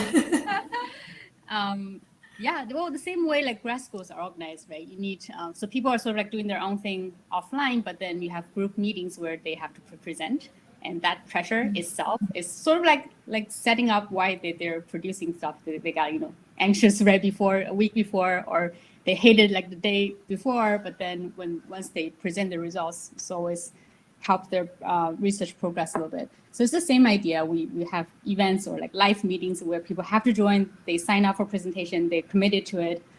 It's like a friction you add to their life. They don't necessarily like it, but I think that turns out to be necessary in pushing things forward. I think similarly with Masakhane, we focused on like conferences. So like the conference deadline becomes the friction point. It's like we want to do for that, and then suddenly like it's great if you're looking at the stats, you just see like activity diet like skyrockets, and then like there's a giant dip for like 3 weeks while everyone recovers after the last conference, which is quite funny. Bona, I wanted to ask you I know you were chatting to Areva, so just cut me off if like you've gone through this. How has Masakhane helped you, or like these grassroots movements? Because you're not only involved in Masakhane, I think you're also on Big Science somewhere and are all over the place these days. Bona's never in one place. He's always in 12 places at once. How has Masakhane helped you navigate your career or your research interests? And I'd also like to particularly kind of focus on mentorship, because I think mentorship is such a key component of all of these. And I know me and you have had discussions around that quite a few times. Okay, so I would say Masakhane helped me a lot, especially, I mean, if we also put the focus on mentorship, I can name few names like you, Jade, like Julia, Angela, Mr. Graham. There's also Yasin who helped us a while ago with Hugging Face, hosting our models and everything. So it helps. Secondly, help me and keeps helping me in the way of I don't know how to describe it, but the psychology really changed, right? The idea I had of a mentor mentee relationship is way different, right? Because usually a mentor is someone who is superior, and then the mentee just like following others or doing what the mentor wants. But here it was more or less the reverse, right? And everybody, of course, there's a respect between or among or one another, but uh, there is that feeling you have that you are actually taking part into something very meaningful. Your contributions are very meaningful, are welcome, taken into consideration, and all of that boosts your will, your how can I say, a desire to be bringing something more and more that will be to people, to talk to them about my researches, everything I'm involved on, and to also let them know, for instance, that I want this or this, and to have it. I mean, to just go approach people and open the conversation. But before it was a way different, potentially because of one of my bad experiences. And I was like, okay, should I talk to this person, to those people, or to this person about this idea that I have? Will it be stolen or things like that? So putting the mentorship like in on focus, but also considering all other aspects around. That's basically how Masakhane helped me like um, to let me say better my early career of researcher. I don't know if I answered the question, Jade. Totally. And I also, I mean, you benefited Masakhane a hell of a lot. The dynamic duo. So we had Chris earlier, now we've got Bonner. We call them the dynamic duo. Would anyone else have some thoughts on mentorship? Razan, I know you put together a fantastic mentorship program. Oh yeah, Yassine, you put your hand up. Do you want to go? And then maybe Razan can talk a little bit about the mentorship for iClear, which I think will be great for everyone listening. Yeah, just a very quick note that made me think of. For anyone going for a PhD or even people in industry, it's really, really important to have mentors or mentorships that are not your PhD advisor and not your boss. Because the fact that like your PhD advisor is kind of your boss means that they won't be able to always do everything that a mentor needs to do for you. So like places from Masakhane obviously are fantastic for having interactions like that and relationships like that.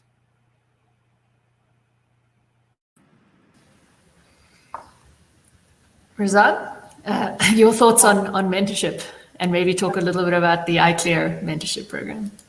I'm curious, Yassine, but how do you suggest people go about in getting this actual mentorship? Because usually having a PhD advisor is already hard to deal with, like hard enough to deal with. Yeah, so that can be like people that are ahead of you in the program and work on similar things, especially if they share a similar social or general background as you do, because they might be able to help you, like warn you about things that you haven't been warned about.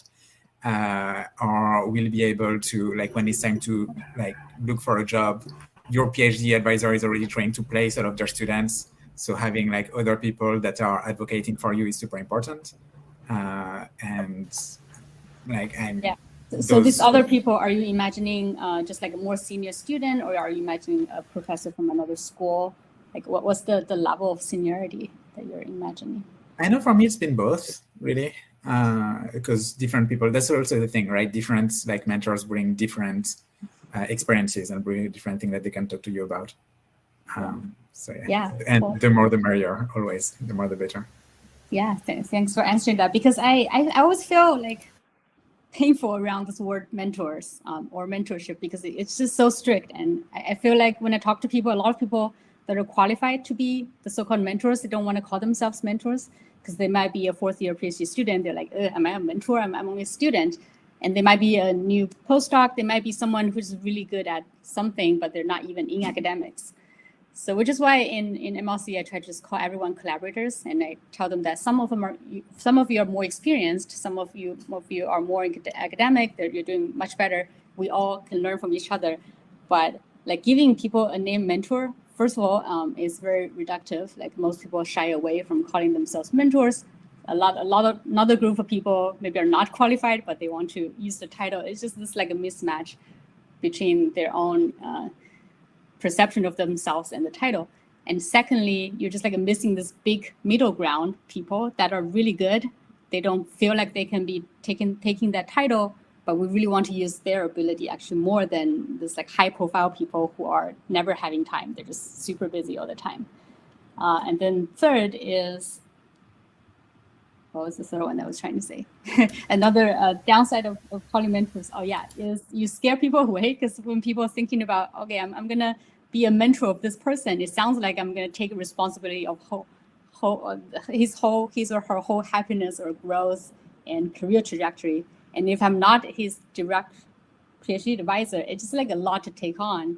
And I realized that if I ask someone, do you want to be a mentor of this person, they usually would be reluctant. But if I would just say, do you want to be a potential collaborator of this person? He has a great idea. He has a document of projects. Do you want to make some comments on it? And that's it. You don't have to get involved if you don't want to. Or you can have a period of testing it out until you fully commit. Usually it's more likely to get yes from those people. So for those reasons, a lot of programs I run, I just don't call them mentor, mentee. I just say collaborators, potential collaborators.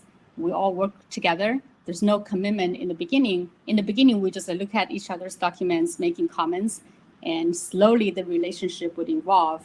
And it become quite clear that you just work together all the time and you're more of like established collaborators.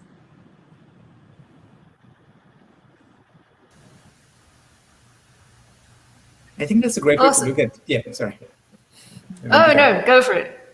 No, I think that's a great way to look at it. I also think that a little responsibility is also, for people's general happiness, is a good thing, right? People who have your back, because like obviously like great with all of that, and some of those relationships are going to be fluid. But sometimes maybe you're a little more privileged than other people, and at that point you do take responsibility for like giving more of your energy for them. Right, and it doesn't have to be like formalized as a mentorship relationship, but it's also not just when you have time. Sometimes it's like a little more responsibility than that. Yeah, definitely, for sure. They're just different models, and I feel like there's no one that fits perfectly fits all. And then this like employment model where you see in employment places like universities and industries, like your manager's job is to help you grow. So they have this responsibility. It's clearly written in their job description. It's linked to their promotion and everything. But then for grassroots organizations, it's very hard to just tell them that this is your job description because you don't, they're always only like loosely linked to the organization. So I haven't found like a good way to give them the responsibility. Of course, it's always good that if people take responsibilities. I'm still figuring out myself. Awesome. Thanks. Yeah, thanks to all of you on that discussion on mentorship. Do either of the others have any comments about mentorship? Archie, Areva, welcome back, Areva. We missed you. Just a quick comment on the whole mentorship thing, because it's something, and I think I've spoken to you about this, Jade, with like I've had like issues with my PhD advisor as well in the past, and often it helps to have more than one. So I completely agree. It really does help to have more than one brain to like feed off from. But something that I've had to do in the past, and I think networking and really working with as many communities as possible has really helped me in that regard, is to actually build those networks and connections. Because essentially then you have a larger plate to pick from around people that you can bounce ideas off, and you kind of trick people into becoming your mentors. That's kind of the approach I've taken so far. It's been working to some degree. I have gotten to a point sometimes where they don't necessarily have the time for me, but in that case, then I do rely on my PhD advisor that is supposed to be helping me with this initiative. But a lot of the time, if the relationships have been built with the different networking communities and all of that, that tends to help as well. So you do get a lot more feedback around that. But it definitely helps to have more than one person to get ideas from. Thanks, Archie. Anything from you, Rova? Yeah, I would just say that I have really benefited from mentorship myself, from Masakhane and Black in AI. I remember when I applied to grad school the year before, and I got all rejections.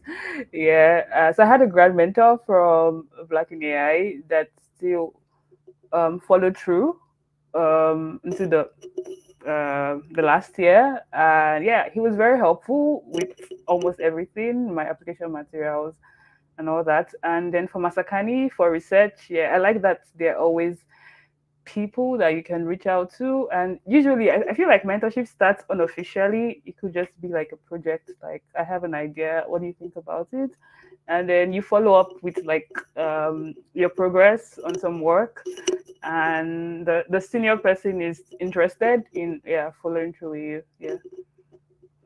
Yeah. However, I have a question. You say that last year you applied to grad schools and got all rejections. So what was different this time? Oh, it's different. Yeah, I don't know. Honestly, I applied to more schools this year, I would confess. And I would say I had, I had better recommendations this time, and also more research experience that I was able to like express, in my application. Yeah. I don't know if I answered your question. Yeah, I mean, it's still a little bit vague, but it's fine. So that will Uh, lead me to another question that someone asked, and I was also I also wanted to ask, like, what matters the most between grades and research, or like, what's the trade-off? Because for instance, I remember before I come here, um, in Montreal at Mila, I was having an exam in computational biology, right? This is completely not my field, but I'm interested. So I was there sitting, and the professor, he's a very well-known guy in computational biology, system biology, and everything. He was like, I was there. He was like, "Are you stressed?" I was like, "Yes." So he was like, "Don't worry." I'm like, "Well, I'm worrying. It's not computer program, right? It's not a mathematical computer stuff, so I'm worrying." And then after the exam, he talked to his PhD student about the work that we are doing, the different translation model we created, and I was like, okay. I was worrying about the grade because it could affect my application, for instance, into a PhD program. And what he told me was, well, a PhD program is a long-term commitment for 5 years. So I'd rather have a human that I can communicate with than just have a robot who just after read like who just caring about having just one. So what do you think about it? What's the difference? What's the most important? Or if you have to weight both, for instance, which one has the upper advance? Research, so, grades, are you talking about before applying to a PhD or during a no, on PhD? the path to applying to a PhD. On the part Basically, of do grades matter when applying? uh, Or so Or does research research? more. okay, yeah, I would say research matters more, but it honestly differs for everyone. To be honest, like I've heard of people that do not even have research experience but had very good grades, and then they got into PhD programs. And for me, like I didn't have a computer science. So for me, it was more research work experience. My grades did not count at all because I did marine sciences, and that has like no intersection whatsoever with NLP. Yeah, so it differs for people. Yeah, I think what matters is just to pick your strengths. So I knew that my grades were not my strength at all, because like there was no intersection whatsoever. So I knew that I had to like work more on like the research part. Yeah, because I knew that like that I could control. I couldn't control my grades because it was in my past, but I could control like my research experience, my work experience, and yeah, all that. I don't know if it's clearer now for you. I think so. If not, okay, we can have a Twitter discussion around it. Mostly because I have a very burning question I need to ask everyone. Also, I think, I don't know, you did put up your hand. Was there a comment you wanted to? Oh, yeah, no, I mean, from my experience with admission committees in the US, at least, there's going to be two stages, right? There's going to be the pre-selection, where like they get 1,000 applications and they look through those. And in that case, some of GPAs, or which they shouldn't, but they might. But that doesn't mean that you need to have like perfect grades everywhere. And then in the second step, they're going to look at more of the material. And I know that I actually had the same experience as Oreva, where the first time I applied in 2010, I got rejected from everywhere. And then I had a recommendation later from someone who was mildly well-known in the field, and then got a few admittances. So like, it's really like, it's people making the choice, and people know people. So they're like, we'll see who they recognize and what they react to in your application material when you've got your first foot in the door. So it's more like a relation stuff. Like, okay, this student got a letter of recommendation from this guy. I know this guy, or at least I know him, and it works like that. Like, say for instance, I get a recommendation from, let me say, Richard Sutton, while I want to study a PhD in reinforcement learning, for instance. So does that mean I boost everything completely? Yeah, so it doesn't have to be like the big star in the field.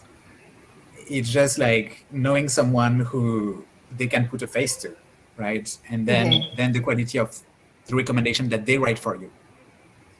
Yeah, having a big star like will maybe like give you more chances, but really having a personal connection is really more important, so that they can read the recommendation letter and read it from a human instead of a random thing that comes from nowhere. Okay. So I have a controversial question, and I'm going to start with Roseanne because I know she's going to have a nice rant about it. So we're talking a lot about PhDs. I don't have a PhD. I don't intend to get a PhD. I've never needed a PhD, and yet I'm writing award-winning research. I say I am definitely not. There are 50 of us trying to write award-winning research, of which most of us do not have PhDs. What do you think is? Do you think if we that there's a growing? Do you think PhDs will still be relevant? Do you think there's a way, because a PhD has a lot of issues, as we've just stated. You have to have a network of someone who's giving you a recommendation letter. You're subject to a committee. You don't know who's on that committee. It's probably staffed with people who aren't diverse and not where you're from. What are your thoughts around, the necessity of PhDs? Or it's particularly given that we know there are grassroots movements on the grow. Can we move to that model, or do you see things moving more towards that sort of approach? Were you asking me? So I think a short answer is I think PhD degree should be irrelevant, but PhD training / experience should be relevant. And that is like the entire model that MLC is modeling after. So we want to make PhD training part of our goal, what we do, but we don't give out degrees or yet, unless people want, I can write on a A4 paper that you got an MLC degree. So I think people out there who are looking at degrees are lazy, because it's just easier than just looking at your whole person, try to analyze if you fit for the job.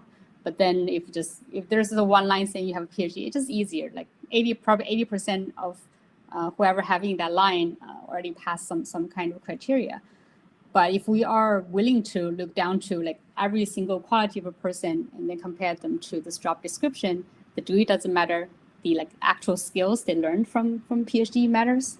So all those dimensions that we try to train people within this community is actually framed after a normal PhD program, but just more flexible. You need a number of papers. You need to have written papers, and you need to have like own papers. You need like a few papers that you are sort of like the leader, the one that's doing all the experiments, the one that put people together. You need papers that you also sort of like go a little bit outside of your comfort zone. You need the ability to learn different things throughout. You need to establish yourself as an expert of a small field. That's usually what a PhD program trains you to be, because your thesis becomes like that like one thesis, one very comprehensive study in that small field. You need to network and build connections, talk to different people. You need to know how to present your science work. I feel like this is often undervalued, but to be able to clearly present your work in a very clear way is undervalued. And all that people usually learn from a PhD program, not necessarily by someone, but just by like trying a lot, going to lots of conferences and failed at their first 5 presentations or something. So we try to like put all that into this organization. So again, coming to, I think the degree doesn't matter, but the things you learn from the degree right now is still pretty relevant. So if there are basically ways of attaining that without having to go through a PhD, that might be a more accessible way to do that. Yeah, definitely. But like you have also to have to convince people from all the industry jobs that they have to buy this concept basically. But I think this will keep doing this, and they will start taking this into heart. Right now, probably still a big percentage of them are still just looking at this one line of whether you have a degree or not. But we're going to change that.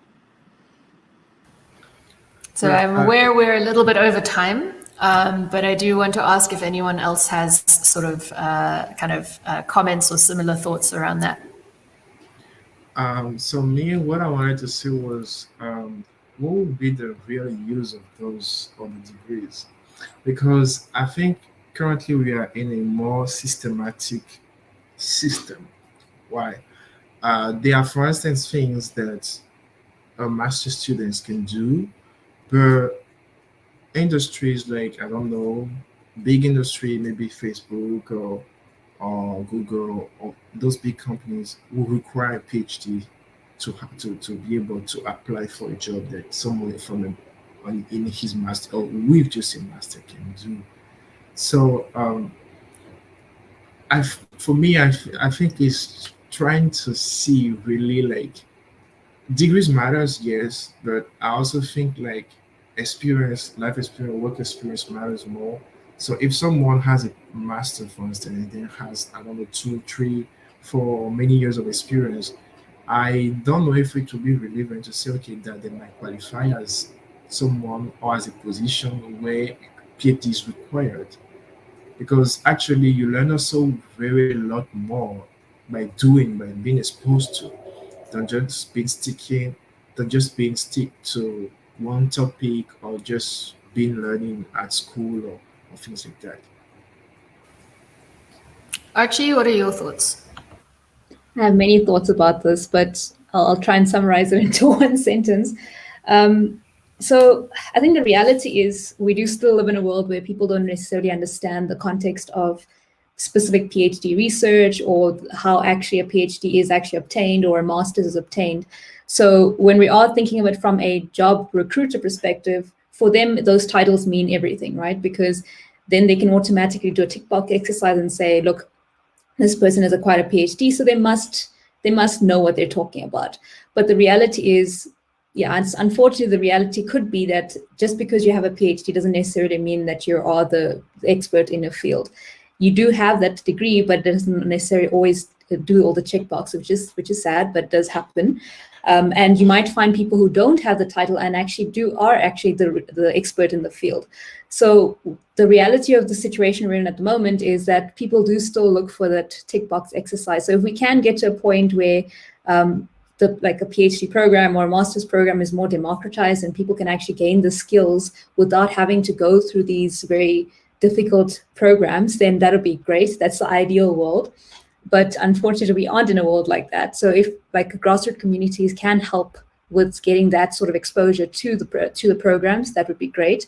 I can give you a little bit of snippet from my experience. So I never intended on even doing my master's to start off. I actually just wanted to do a pure practical experience. And after I got my engineering degree, I went directly into the field. and started actually practicing like that. And then on the basis of one of my projects, I just converted that into a master's. So it very much is related. It depends on how you actually go about getting the exposure and getting the knowledge. So I think we have to be a little bit more creative in getting and honing those skills as opposed to trying to go down the traditional route. Yeah, just my 2 cents. Thank you for all your many 2 senses. 2 senses are great. Okay, so we are definitely over time, so thank you, panelists, for sticking around. I would like to just kind of give everyone the opportunity to give like one piece of advice for people who are looking at joining or starting a movement. So if each of you could give your one thought or highlight or anything, let's do that. I will start with Areva. Okay. Yeah, I would say for collaborators, yeah, so everybody willing to play their part is key. And one of the beautiful things about communities like ours is you can just be yourself. You can just be whatever. You can just be a linguist. You can just be a data scientist. You can just be anything. So just come with your own spice. Yeah, and just come with your own spice and contribute in every little way that you can. Yeah, it goes a long way.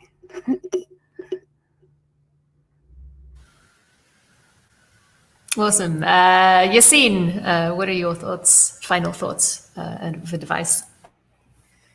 I think if for people who want to join, especially established projects, which sometimes can be a little intimidating, like not to be afraid to ask for information and ask who might have the information, because that's a very easy question to ask and a very easy question to answer. You're not imposing on anyone, and then they can direct you to like get you in the door and working on the things that you're interested in working in.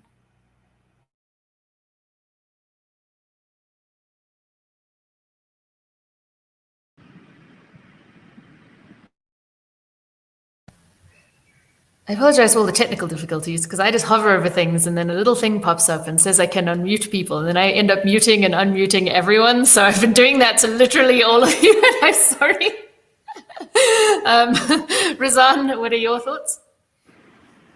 Final thought would be ML Collective wants to provide an alternative path into ML research. Can be in addition to your PhD program or in replacement of your PhD program. But I want to remind people that it's not a shortcut. Doesn't mean that you get those experiences easily. You still have to do the hard work, maybe harder because now that you don't have a supervisor like dedicated to help you grow, but you get everything else. You get a much flexible life. You can work on the side. You can have a family. You can have a pretty good pay. So all that.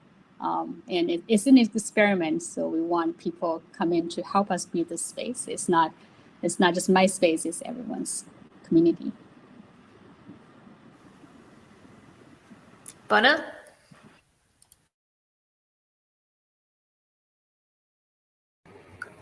Okay, so Jade, do you mind repeating the question because I got disconnected when you asked it? We're having a day of technical difficulties. So. The question was, do you have one final thought or recommendation to give the audience around grassroots communities and joining one or starting one?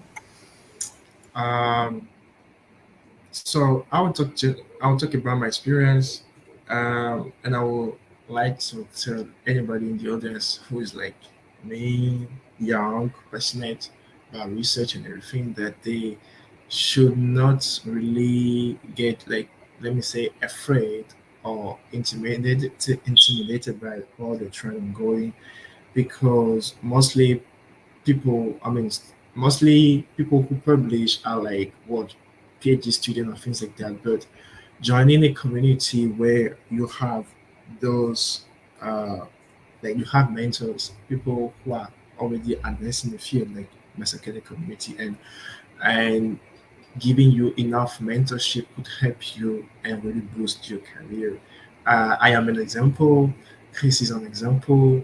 We're dreaming of attending ICLR, those conferences after our master degree. We're dreaming of going to Mila after master degree, but then we end up doing all of that just like even before we graduated from my bachelor. So yeah, that's what I would say to anybody in the audience and who is seeking to have career in research. Yeah, I'm done. Thanks, Bona. And last off, Archie.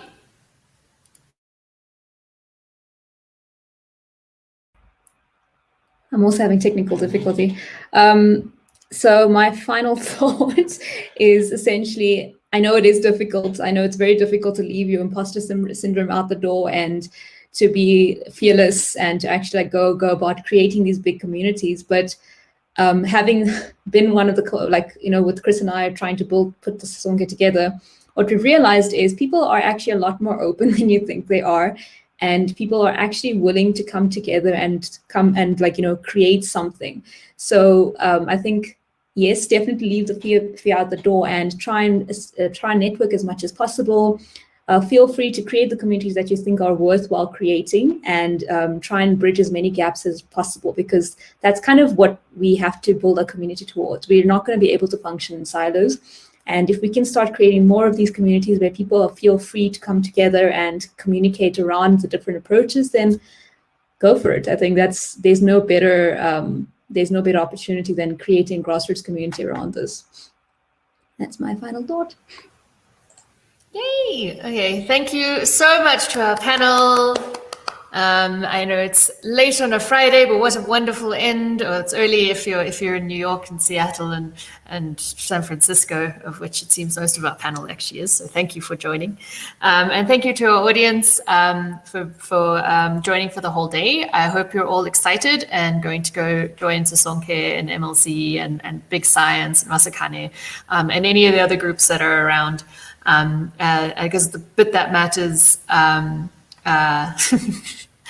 Yes, Umair, I've realized that I have missed some of the questions.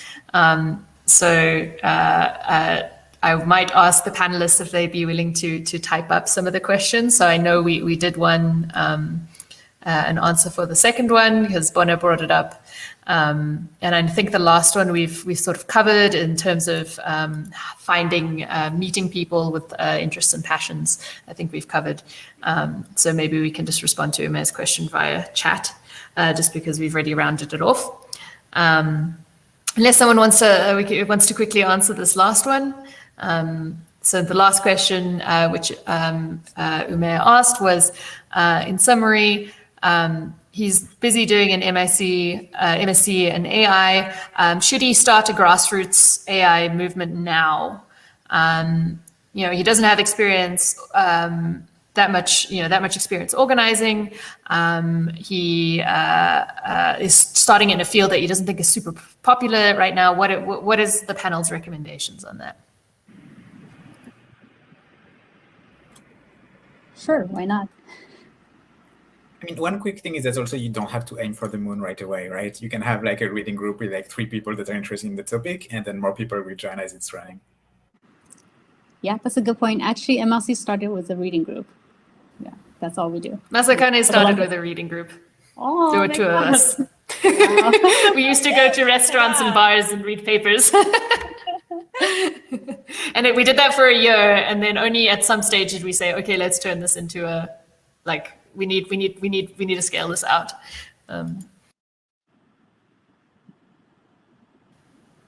Okay, awesome. Hopefully that answers your question, Umair. Okay.